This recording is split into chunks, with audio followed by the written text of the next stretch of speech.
here with the one and only Dave Pells. Dave, we want to talk about, by the way, thank you so much for having us out here today. It's my pleasure, Martin. Fantastic. Look, we're helping the viewers at home, School of Golf, Play Better Golf. The chunk, the blade. Tell us your thoughts on what is going on when people chunk it or blade it. Well, as you know, as a teacher, the chunk in the blade is the bane of the high handicapper. I mean, there are as many people with chipping yips as there are with putting yips. So many of them come to our schools, and they are so bad at this shot, just from here to this green right in front of me, that they can't hit the ball. Their mental fear, the factor grows, and they miss the ball. So we start with, look, the wedge swing. This is a little 15-yard pitch. It's the most popular pitch. All I have to do to learn the wedge pitch swing is to get the club from here, now that's pretty simple, to there. That's not a tough swing. I move my lower body with my upper body, and that's the whole swing. As long as the ball is right there in the center of my stance between my ankles. Now, Martin, most golfers have the ball between their toes, and their toes are splayed out, and the ball is forward. So if I'm to take this swing from here to here and hit the ground right there, that's my normal wedge swing, I fat the ball. I chunk it. I hit behind it, and to keep from doing that, I learn, watch this swing. Perfect. I learn to move forward and down. Now, how many times have you seen this motion? The answer would be too many times. That's the chunk swing. If you would just move the ball to the center of your stance, then flare your left toe out, now the wedge swing becomes simple. A good swing will hit a good shot from a good ball position.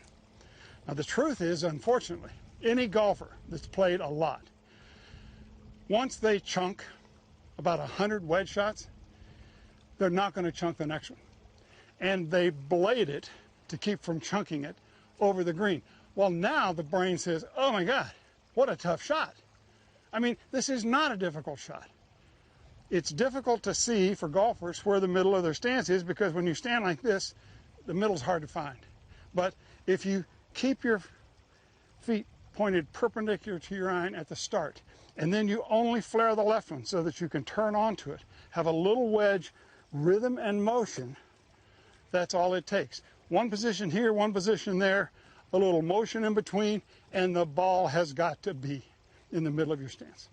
Dave, I remember you and I talking at the PGA show many moons ago. I was just a young assistant pro, and you gave me so much time, and you instilled in me the importance of ball position, because I was asking you about someone with a chip and yip. So I thanked you then, I thank you now. It's always a pleasure to spend time with you, DP. Thanks for having us out here at this remarkable back garden that you have. So look, there you've got it. If you blade it or you chunk it, they may seem like different mistakes, but they stem from the same original error.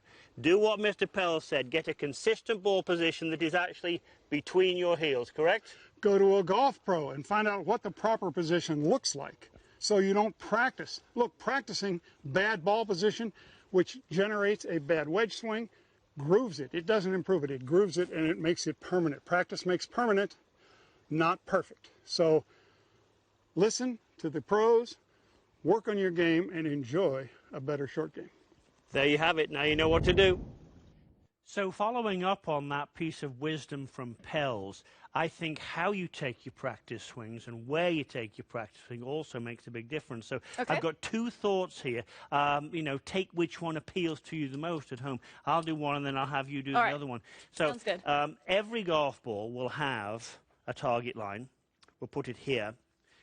And then every golf shot would have a 90-degree angle to that target line. Now, it certainly helps with your ball position, as Dave showed there, but something I have everybody do, everybody. I mean, I teach some of the best juniors in the country, players on various Doesn't matter what level player they are. No, it does not. Everyone does this, okay? This 90-degree angle, I have everybody take their practice swing on that 90-degree line. Why?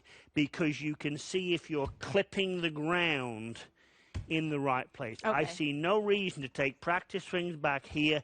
I hope I'm not going to hit the ground that far behind the ball. Solid at contact. So that 90-degree line, I think, is very important. And you do everything we said there. I don't know if the computer will pick this up or not, but not to worry.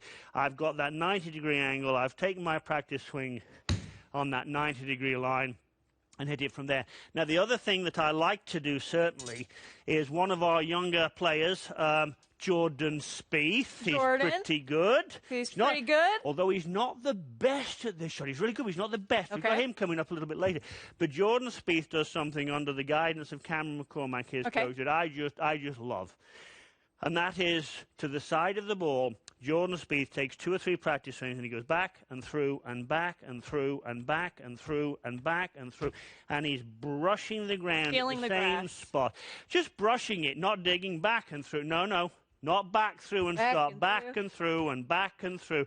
I love that. It does a lot. It gets the sort of the scuff mark, I'll say, in the right place. It gives you some good rhythm. So having done that, having sort of prompted the computer, that's it. Here we go. Here we go. Got a good Make feel it go on. that. What I didn't tell you was, in the break, I actually changed the target distance. I'm a mean man. Shocking. I know. Why did that not surprise me? By the way, the target's further away now. Sorry about that. All right, good to know. I'll be watching out for the next one.